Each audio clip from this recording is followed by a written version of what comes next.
This is the first speech after lunch, so when everybody's getting tired. So I'll just try to make it as exciting as possible to wake everybody up after lunch when the biorhythm goes down. As Leo has just said, this is really a presentation about private equity in metals and mining. In our regular dialogue with management teams, the question always actually pops up, what is actually private equity? So I would like to spend the first few minutes just in actually explaining what actually private equity firms do in metals and mining. As a starter, there's 4 different strategies. So private equity in metals and mining is not a very homogeneous investment product, but actually encompasses quite a lot of different investment strategies. In no particular order, there's first of all what is called as a back-a-team strategy. That's the investment strategy that we represent as a firm. That investment model is taken from the oil and gas private equity space in the US. And with that investment model, approximately there's $100 billion of US oil and gas private equity that get deployed. So what does that mean? That means the private equity firm selects a management team who they want to back with capital based on the track record and based on the like-mindedness, and back the management team to go out and take control of assets with a view to create value in those assets in a private manner by bringing the assets into production, by buying producing assets and improving their performance, etc., etc. So that is called a back a management team model, and that is a private control strategy. Next in line is a buyout model. That is typically, you have the large generalist private equity firms who do that. What they are usually after is a relatively large producing asset that they can lever up with significant amount of debt and just take control of that asset. This is less common. There's very, very few transactions that fall into that category, but there's a number of firms out there who are on the hunt for such opportunities. Number 3, for the absence of a better word, what we call invest into project, where basically the private equity firm takes a significant influence stake in a private project or in a listed company. That has until recently been the most common private equity strategy in mining private equity. But as we'll elaborate later, if you look at the fundraising environment in private equity itself over the last 2 years, there's actually less and less money available for this strategy invest into projects. There's actually pressure from the investors in private equity firms to actually migrate to control strategies. The last and the 4th bucket is what we call structured debt royalty. One could argue, well, that's not really private equity, but it is a funding solution that has a very kind of justified role to play in the capital stack. There's a significant number of funds that have emerged over the last 3 or 4 years that are very significant capital providers in this space. So what we today understand is private equity in metals and mining has 4 strategies: back a team, buyout, back a project, and structured debt/royalty. So the $64 billion question, how much private equity capital is there actually out there in the market in metals and mining? I'm afraid to tell you it's actually not a lot. Now, that might be good news for the private equity funds who play in that space, but it's actually a fairly limited pool of capital. So it's approximately, according to our estimates, and we think we know most of our industry peers pretty well, and the fund sizes, is like between 20 and 25 billion US AUMs. That stands for assets under management. And to the best of our estimates, the private equity capital that is on funds' balance sheets today that can still be deployed, that is not yet committed to existing projects, is between 5 and 6 billion US dollars. So that is not a large pool of capital. So metals and mining in revenue terms and also in market capitalization terms is approximately 2.5 trillion US dollar industry. And in an industry of that scale, you actually have $6 billion of still free private equity that can get deployed. So it's very small. We have run an internal analysis where we say which industries worldwide, across all sectors, energy, retail, tech, mining, financial institutions, how much private equity capital is there actually in each of these industry sectors. And funnily enough, according to our own analysis, metals and mining is actually, from a private equity point of view, seemingly least capitalized industry sector in the world. So how much capital is there available according to the various strategies? So first of all, approximately half of all private equity capital in metals and mining is earmarked for private control strategies. And the other half is then roughly evenly split between structured debt and invest into projects. So if you take the total pie of private equity money that still stands in the room today, 25% structured debt, 50% private control strategies, and 25% take significant influence on minority stakes in listed or private companies. That kind of mix in terms of what money is available for what strategies, that has changed significantly over the last few years. There have been, in a number of well-known private equity firms, a lot of issues with in taking minority stakes in listed companies, so investors are less willing to underwrite that model today. We know from 2 firms where the investors have said, we're only going to back you for a new fund if you migrate your investment model to actually outright control strategies. So in our point of view, from what we see in the fundraising environment, money for private control strategies is increasing. Money for taking non-controlling stakes in listed and private companies is decreasing materially. Also quite interested actually about the role of private funding and private equity compared to the public markets. From top of my head, I only have the numbers for the TSX and for the North American market at the moment. Since 2010, the amount of public market capital that was available for mining has decreased until the end of last year by exactly 88%. So it went down from $18 billion US in 2010 to $2.2 billion US last year. So this is the number for the North American capital market. I don't know the ASX numbers by heart now, but it is a very, very, very significant contraction of the capital pool. I always find it interesting to compare and contrast that to oil and gas private equity. So this big blue that you got here, that's all US oil and gas private equity money. So oil and gas private equity in the US has approximately 100 billion US dollars to play with, and mining private equity globally about $6 billion US dollars. So it is actually very, very interesting to see actually the almost over-dominance of oil and gas private equity in the natural resources private equity space. So what you have in the US at the moment, you have in the US alone 300 privately funded management teams running around trying to secure oil and gas projects backed with almost $100 billion of private equity in what is essentially only 8 or 9 states within the US. And then you have globally in mining, only $6 billion of still deployable money in private equity. So it's actually a very, very significant dislocation. And I get regularly asked, do you expect that pool of capital to follow the same pathway as oil and gas private equity?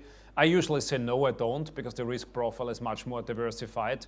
But there would be for sure more room for private equity to play in metals and mining, especially as the public markets are retreating. But I cannot see any meaningful increase in private equity in mining over the next few years. Well, I know this is maybe a public market focused conference. I'll present it nevertheless, where we see the advantages of private equity over the public markets in metals and mining. In no particular order, we argue it just avoids management distraction. We typically ask every single CEO who runs a public company, what percentage of your non-sleep time do you spend on promoting the business to the public markets, corporate compliance, investor relations, on all this blah, blah, blah. The answer is usually between 40 and 70%. So we would argue as investors that means the management team cannot spend 40 to 70% of the time on the underlying business. When we put money into a business, we want management to spend close to 100% of the time on actually creating value in that business, and not only half the time, because the other half of the time they have to schmooze stock investors and doing all these types of things. The next issue, the next question is of course the public disclosure requirements. So, or by law, you're obliged whenever you have a valuation material event in your business and your listed company that you actually go out and you put out a press release. Sometimes that might be a great way of drumming up the share price. However, if you actually execute a pretty sensitive business plan, that's not what you want to do, because for example, we had a situation where we basically were building one of the world's largest heavy earth businesses in Brazil, and if we had been a listed company and each time we have a good drill result, we would have to put out a press release. We would basically have invited half of Perth and half of Vancouver to come and pick up tenements around us. So with a listed company, basically you're obliged by law to educate your competitors via press releases. But because this business plan was executed in a private domain, we didn't have any public disclosure requirements, so we could consolidate literally 100% of the geological system and own 100% of it. So we actually see it as a competitive advantage when one does not have to disclose information to the market. Maximizing M&A optionality of exit. Sometimes, not always, but sometimes a listed company valuation can actually work against you because the market does not always reward material value creation events with an increase in the share price.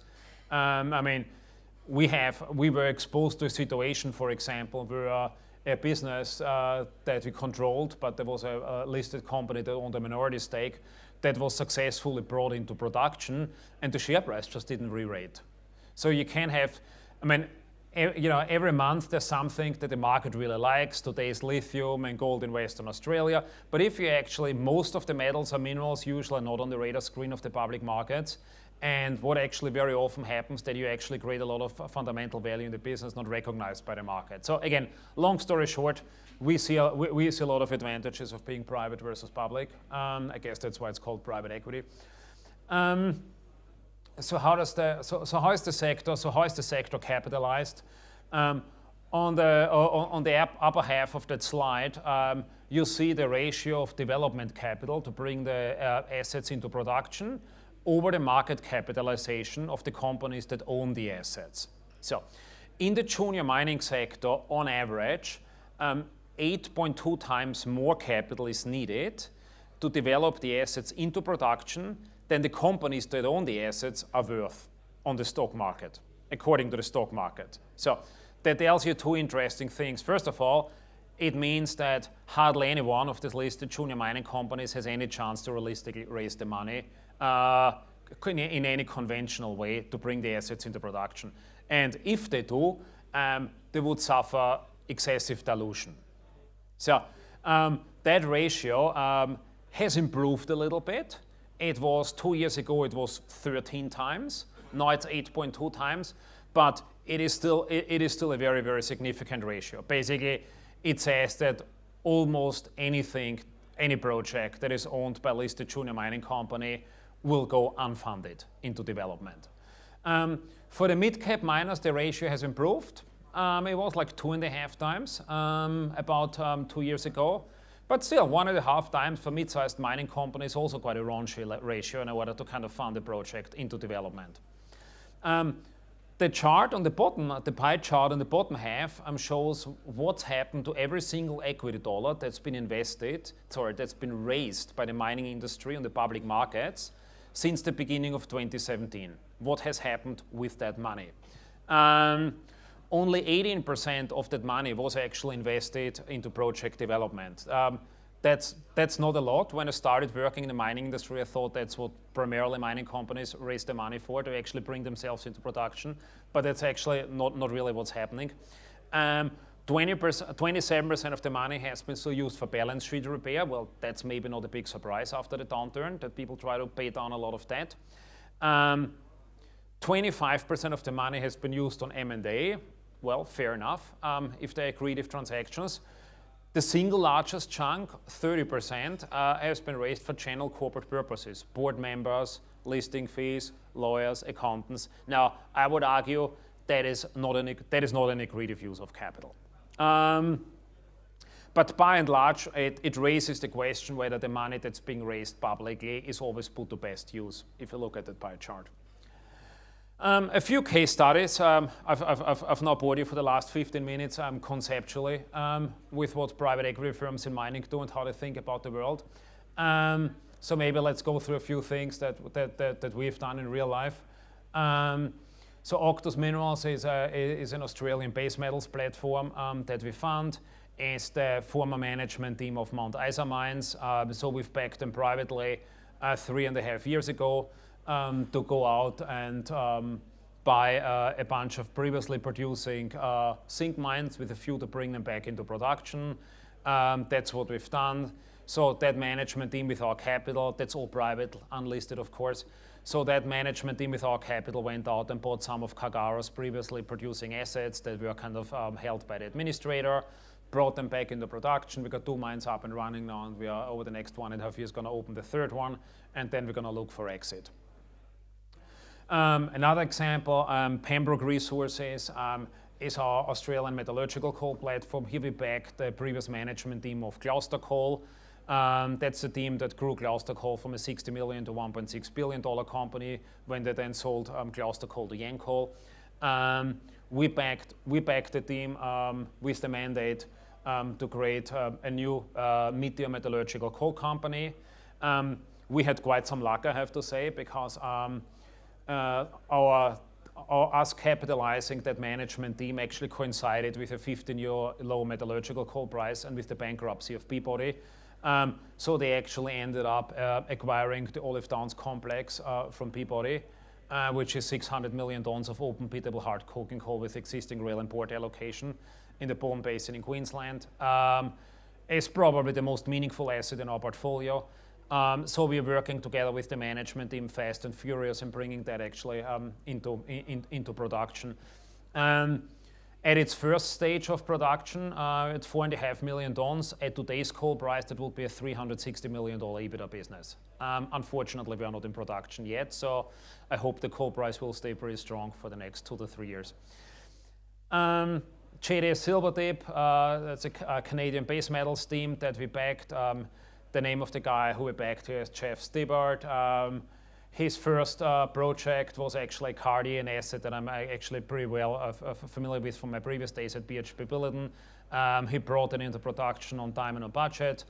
He's moved on since then. He was the founding director of Western Canadian Oil Sands. Anyway, we backed those guys with a mandate to secure base metals assets in Canada with a view to developing them into production. He then acquired a distressed 80% complete underground zinc mine for a mainland Chinese listed company who didn't manage the community relations correctly. Bought the project, which was at that stage already 80% complete with our capital, completed the journey into production, and 1.5 years later sold them. Was a 60% rate of return, was a pretty good day for us and the management team. Another example, Mining Ventures Brazil. Many moons ago, we backed a team of exploration geologists in Brazil with a mandate to actually secure. These days, we do not back greenfield exploration, to be clear.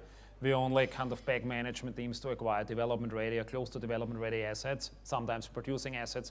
But then, like 7 years ago, we still backed exploration. Anyway, they had a mandate to look for stuff in Brazil that in Brazil at that stage nobody just paid attention to. One of the things was rare earth.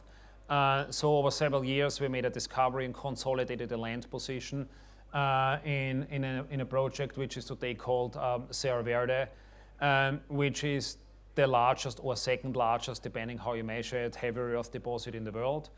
For those of you who understand earth, the 3 elements, neodymium, praseodymium, dysprosium, in the basket constitute approximately 80% of the revenue. After all the price discounts that you give to the processors at today's market price, we'll start constructing that in 3 months. Oh, we have noticed the recipients already. So we have in total, we back in total at the moment 8 management teams around the globe, and with those 8 management teams, we own 22 mining projects, which we are either already in production or which we're developing into production. There's a few more that are not on this slide here. We back a Chilean copper team. They own 3 copper projects in Chile. The first one is coming to production as we're speaking. The 2 other ones will be up and running within the next 24 months. We own an African mining platform called Panchir. through that team, we control what is the world's highest grade tin deposit, BCA in the northeastern DRC, that commenced production last week. Knock on wood. It has a 7 to 8 month ramp-up schedule ahead of itself. Very much the own surprise, given the complicating operating environment there, that was actually so far delivered on time and budget. Not all of our projects are on time and on budget, only about half of them, so capital overrun is unfortunately something that plagues the mining industry in quite systematic manner, but the one in the DRC was actually on time and on budget. So that was just as a quick rundown what we do. In all those platforms, we started with the people before they owned the assets. How do we get to the people? It's a networking thing, and we very systematically compare and contrast all the management teams for business plans who we potentially want to fund. I make no secret of the fact that in the initial stages we are very complicated to deal with because we make a very big bet on people.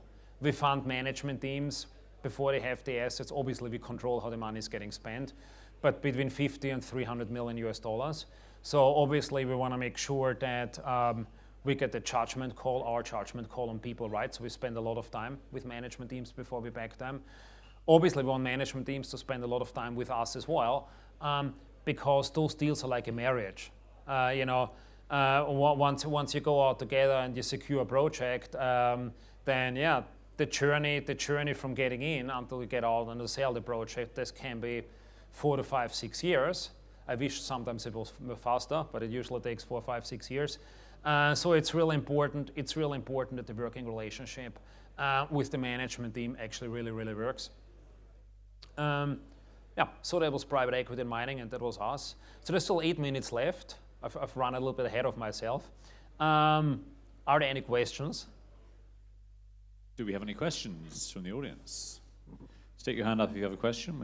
It's maybe because I speak too fast, so I've finished my presentations ahead of time. No, it's all good. We always appreciate a bit of time left on the clock. But where next for Denham? I mean, what are you looking at now? You're in Africa, you're in South America, you're in Australia. Yeah, it's interesting, and I ask. I mean, we closed the last fundraise in June.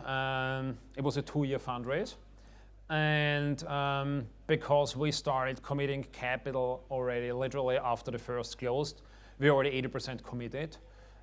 So with the residual capital, we're gonna be just super selective. So we got space like for 2 more projects that our existing management teams can acquire. So at this stage, we wouldn't look at anything that literally does not meet every single one of our requirements, which are generally bottom quartile of the cost curve. Funnily enough, 80% of the projects out here think they're on the bottom quartile of the cost curve, but it's usually only 25% by definition. Then pretty close to production. Strong preference because our current portfolio is a little bit more emerging market heavy than we want it to be. So very strong preference for really actually doing something in Australia and in Canada.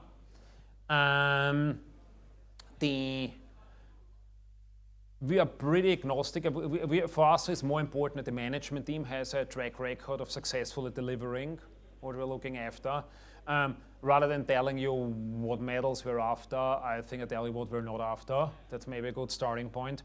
We're not after thermal coal. We're not after diamonds. And I would need an unbelievable amount of persuasion to do anything in uranium. But other than that, the most important thing for us, it makes money.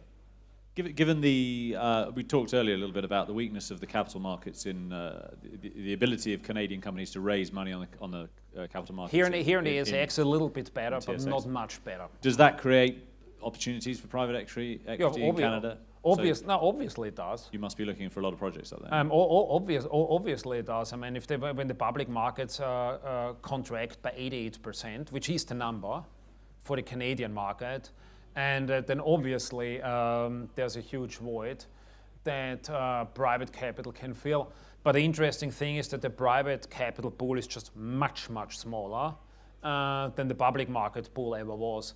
Now, if you take a look at the gross misallocation of capital during the super cycle, so approximately when the super cycle ended, the mining industry globally as write-downs, share price sacrifices, all of that lost approximately $1.5 trillion US.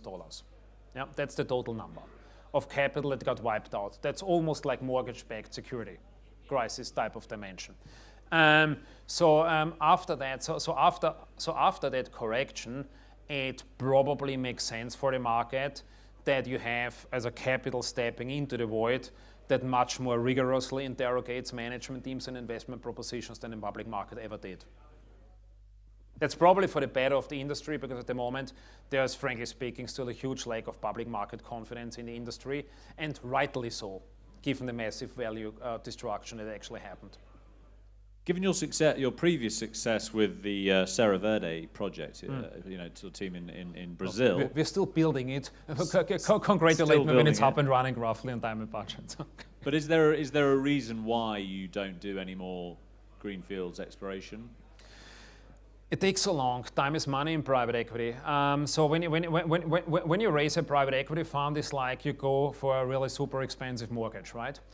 Think about that. So by the time you call the first dollar, you basically compound an 8 to 10% cost of capital that you have to return to your investors before your own personal profit sharing as a fund manager starts, right? So which means if you raise a material amount of money to execute a business plan that has only after 7-8 years its first ever realistic chance to see any money back, yeah? By that time, you gotta return approximately 1.7 times of every single dollar that you've raised before you make any profit yourself. So in private equity, time is money for real. Every day where you don't sell, you ultimately buy, right? Now, that does not mean that we drive towards unrealistic timelines. Obviously, we get it that the proper execution of business plans takes 4 to 5 years, yeah? But in early stage exploration, you have binary outcome risk, right? And even if you have a discovery, until that discovery is de-risked to that point, where you're actually comfortable or confident that you have a real mine, you have a truckload of binary outcome risks that can throw you off the back of the truck. Mineralogy, metallurgical testing, permitting, mine planning, etc., etc., etc., etc. So we think that's not a good use of capital. But would you consider a brownfield exploration where you're going into an old mine and yes, potentially. That then is a project idiosyncratic risk assessment. I mean, in a way, we've done that. I mean, you know, what the former Kagara assets that we acquired in northern Queensland, in Australia.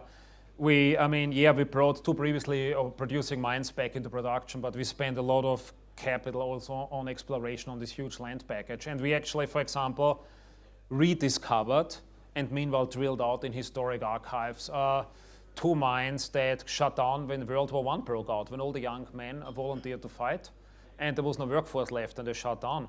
One of them was a copper mine called Silmanton that was running at 4 to 6% head grade. In Australia, that's not a bad grade, yeah? Especially for Australia, which is kind of very well combed through. And then also Australia's highest grade previously producing lead mine, Girofla, actually, is on our tenements. And honestly, when we made the acquisition, we didn't even know about that. Do we have any final questions from the audience? Anything? If not... Come on, any controversial questions? Can I have a big round of applause for Bert Koth from Denham Capital?